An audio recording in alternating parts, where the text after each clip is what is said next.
그때 알았으면 얼마나 좋았을까 하는 생각을 좀 만들어 봤어요. 구매 대행이랑 사입 중에서 이제 고민하신다면 사입부터 하시는 걸 저는 좀 강추드리고요. 솔직히 사입부터 시작하는 게 훨씬 낫지 않나 라는 생각을 좀 갖고 있습니다. 저는 구매 대행부터 시작했던 케이스였었어요. 프로그램도 이제 매달 결제했었고 진짜 업로드만 전 주거를 했던 것 같아요. 강의도 되게 많이 들었었죠. 옛날 영상들 참고하시면 될 것 같고, 그거는 다른 영상들에서도 제가 많이 언급했었기 때문에 굳이 더 이상 언급하지 않을게요. 그래서 제 경험을 토대로 비교했던 그 표를 좀 준비해봤어요. 처음에 이제 둘 중에 뭘로 시작할까 하시는 분들한테 좀 도움이 되실 것 같고, 참고로 이거는 제 생각이니까 생각이 맞지 않는 부분이 있을 수 있다는 점 양해 부탁드릴게요. 첫 번째로 이제 CS의 빡셈 정도가 있는데, 저는 CS만큼은 구매 대행이 정말 압도적으로 높다 생각해요. 일단 사입 같은 경우는 내가 미리 사왔으니까 이게 어느 정도 제품을 알고 있고, 구매 대행은 진짜 이게 무슨 CS인지 전혀 예측이 안 돼요. 심지어 이제 전자제품이면은 충전 규격도 우리가 알아야 되거든요. 그런데 이 CS 하나하나가 좀 많은 시간들을 허비합니다. 예를 들면은 얼마 전에 제가 그 문제 해결해드렸던 고객님이 한 분 계셨는데, 그 고객님이 저한테 이제 3000W짜리 변환 플러그에 관해서 되게 물어보셨었는데, 아무래도 그게 안전과 관련된 일이다 보니까 전기 설계하는 그런 전문 기사 인맥을 좀 썼었던 그런 일이 있었어요. 그분이 영상을 좀 보실지 모르겠는데, 구매 대행이라는 것 자체가 힘든 것이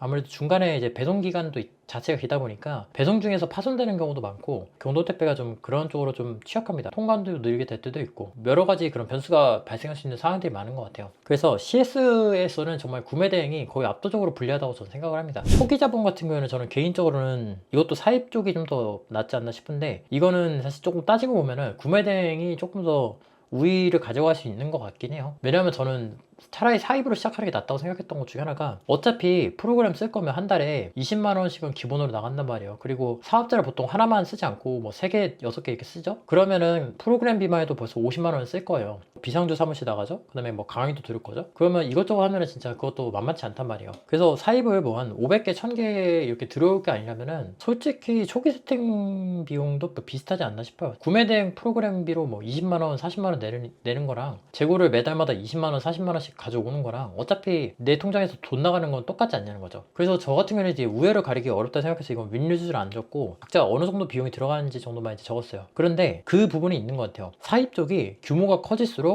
단위가 훨씬 더 커지잖아요. 그런 문제가 있고, 그리고 결정적으로 강의비가 더 비싼 편인 것 같아요. 그리고 아무래도 인증 같은 게 들어가다 보니까 초기 자본에 대한 문제점은 더 큰 것 같습니다. 제 생각에는. 만약에 내가 가져온 게 최악의 아이템이다? 그러면 진짜 X됐다는 말이 절로 나옵니다. 아무래도 내가 예상하지 못한 그런 문제가 발생했을 때 거의 모든 재고를 다 폐기할 수도 있다는 것도 단점 중에 하나고요. 웬만큼 돈 벌었다 하시는 분들도 한 방에 가는 케이스가 보통은 다 이걸로 가세요. 구매 대행에서 한 방에 가셨다는 케이스는 저는 아직까지는 못 봤던 것 같아요. 그런 거 보면은 초기 자본에 대한 진입 장벽이랑 리스크 면에서는 확실히 사입 쪽이 좀 더 높다고 해줄 만하지 않나 싶습니다. 상품의 다양성 면에서도 구매 대행이 더 유리하죠. 이거는 비교 불가해요, 제가 볼 때는. 왜냐면은 구매 대행은 그냥 업로드만 해도 되잖아요. 그리고 결정적으로 인증이 필요 없어요. 근데 반면에 사입 같은 경우는 인증이 필요하고, 무거운 것들은 좀 갖고 오기 좀 부담스러운 면이 있죠. 그런 면에서는 이제 구매 대행이 조금 더 우위에 있는 것 같고, 트렌드를 따라가는 것도 구매 대행 쪽이 조금 더 빠르지 않나 라는 생각을 좀 갖고 있어요. 지재권 리스크는 아무래도 이건 사입 쪽이 조금 더 위에 있습니다. 왜냐면은 실제로 지금도 그 유명 업체들이 있잖아요. 항상 언급되는 곳들, 형사부터 민사까지 많은 분들이 그 고통을 받고 계시죠. 얼마 전에 제가 아는 분도 경찰서 갔다 오셨더라고요. 이게 아무래도 어쩔 수 없는 부분인 것 같아요. 업체들도 이제 막는다고 하지만 어쨌거나 지금 현재 상황에서는 눈에 보이는 그런 게시글들이 보이기 시작하고, 그리고 조사를 받는 분들이 실제로 계시잖아요. 그러면은 문제들이 발생하고 있다는 거고, 구매 대행이라는 게 아무래도 내가 모르는 것도 그냥 싹 다 올리는 거다 보니까 뭔가 네가 잘못했다라는 그런 포인트에 맞추기에는 너무 운적인 요소가 좀 많이 좌지우지하는 것 같아요. 정확하게는 제가 안 알아봤는데 개인정보 위탁 판매자 침해 사건도 얼마 전에 있었죠. 재고 보유는 이것도 볼 것 없죠. 볼 것도 없이 구매 대행이 완승이에요. 재고가 없는 게 이제 장점이자 저는 단점이라 생각하는데, 진짜 단품적으로 대량 생산해서 큰일 난 분도 많이 계십니다. 아시는 분도 아시겠지만 만약에 그걸 못 팔잖아요. 그러면은 실제로 그 재고를 이제 떠리로 인수하는 회사도 좀 많아요. 자기들이 파는 케이스도 되게 많은데, 근데 웃긴 게 진짜 최악은 이거를 인수한 업체도 그거를 해결 못하는 경우도 있어요. 그러다 보니까 재고를 보유한다는 측면에서는 재고 보유를 만약에 리스크라고 본다면은 구매 대행은 확실히 사입보다는 훨씬 더 위에 있고요. 그리고 재고를 갖게 된다는 건 아무래도 돈이 묶인다는 거잖아요. 그 재고의 형태로. 그러다 보니까 돈이 묶인다는 것도 단점이라고 하면 단점인 것 같아요. 근데 여기서 조금 다른 관점을 좀 제시하면은, 반대로 재고를 내가 갖고 있기 때문에 퀄리티 컨트롤도 쉽게 하는 거고, 그리고 배송이 아무래도 훨씬 더 빠르게 할 수 있잖아요. 그런 장점들은 확실히 있는 것 같아요.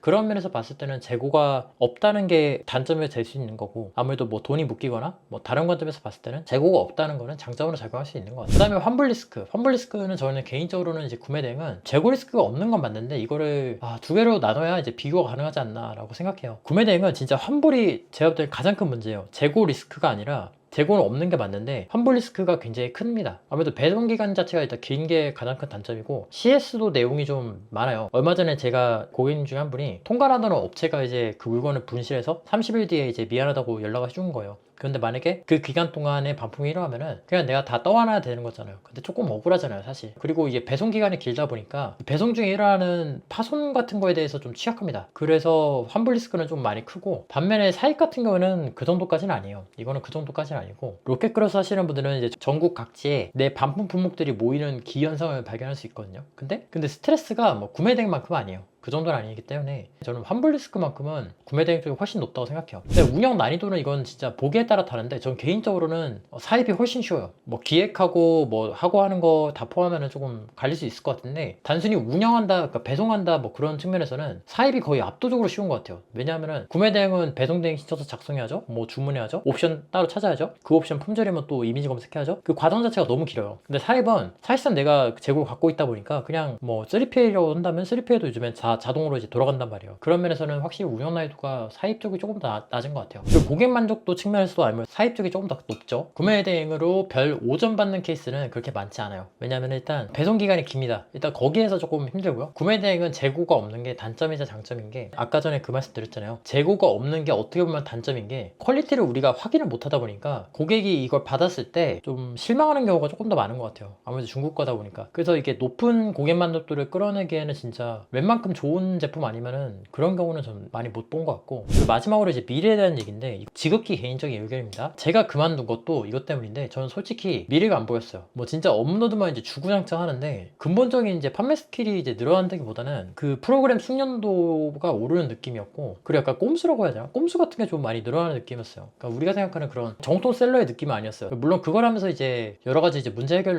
능력도 오르고, 뭐 배송 흐름이라든가 그런 것도 이제 파악을 할 수 있었어요. 근데 핵심이 되는 그 능력의 성장이 일어나는 것 같지는 않더라고요. 그러니까 사업자만 많아지고 상품 개수도 많아지지만 CS에 그만큼 스트레스도 받고 지재권도 걱정해야 되고, 거기다가 이제 아이템 민호가 있으면 좀 키웠다 싶으면 상품도 뺏기죠. 그게 저는 가장 큰 불만이었고, 지금은 이제 시간이 지났으니까 말인데, 구매 대행으로 그렇게 업로드해서 20만원 매출 내는 것보다 실제로 내가 재고 수입해가지고 포장업체도 찾고 실제로 사진도 찍어보고 하면서 고민해서 낸 매출 20만원과는 저는 분명한 차이가 있다고 생각을 해요. 그러면 왜 처음부터 그냥 사입을 하는 게 좋다고 말을 했냐면, 처음부터 500개, 1000개 수입하실 분들은 많지 않으실 것 같아요. 저 같은 경우에는 그렇게 시작했는데 솔직히 좀 후회합니다. 처음에는 뭐 20개, 50개, 뭐 100개 이렇게 하시는 분들이 훨씬 더 많을 거예요. 뭐 어차피 프로그램 비용으로 이제 나가는 돈, 그 돈만큼만 내가 수입하면 되는 거잖아요. 그리고 요즘에는 뭐 3P에도 워낙 잘 돼 있어가지고 그냥 뭐 입고 해놓으면 우리 집에 뭐 굳이 물건 쌓아둘 필요도 없고, 그래서 저 같으면은 다시 돌아간다면 저는 그냥 사입으로 시작하라고 해줄 것 같아요. 구매 대행으로 시작하는 것도 물론 좋긴 한데, 구매 대행을 해서 얻었던 그 지식이 사입할 때랑은 또 완전히 다르더라고요. 그냥 아무래도 구매 대행 할 때는 상세 페이지 그냥 그대로 올리는 경우가 더 많잖아요. 사입을 해서 판매하는 것과는 좀 능력의 괴리감이 좀 있었던 것 같아요. 아무튼 2024년 기준으로 해서 이제 두 개를 좀 비교를 해봤는데, 정리해보면은 10개 중 6개는 구매 대행 쪽이 조금 더 밀리는 느낌이고, 그 반대로 사입 쪽이 조금 더 유리하지 않나 싶어요. 결론적으로 이제 저라면 이제 사입으로 프로그램 비용 한 10만원, 20만원 아껴서 10품목으로 소량 수입해서 판매 시작할 것 같아요. 처음이시라면 저는 이쪽을 좀 추천드리고, 어디까지나 이제 제 생각이니까 이제 두 개 중에 고민하시는 분들이라면 도움 되셨길 바랄게요. 왕초보분들이 이제 시작하시기에 좋은 소량 사입 관련해서는 제가 무료로 이제 가이드 찍어 놓은 게 있어요. 고정 댓글에 남겨드릴 테니까 그거 봐주시면은 영원으로 이제 시작할 수 있을 거예요. 그래서 자세한 거는 제가 고정 댓글에 이제 남겨놓도록 할게요. 그래서 궁금한 점 있으시면 댓글 남겨주시고요. 저는 다음 시간에 뵙도록 하겠습니다. 감사합니다.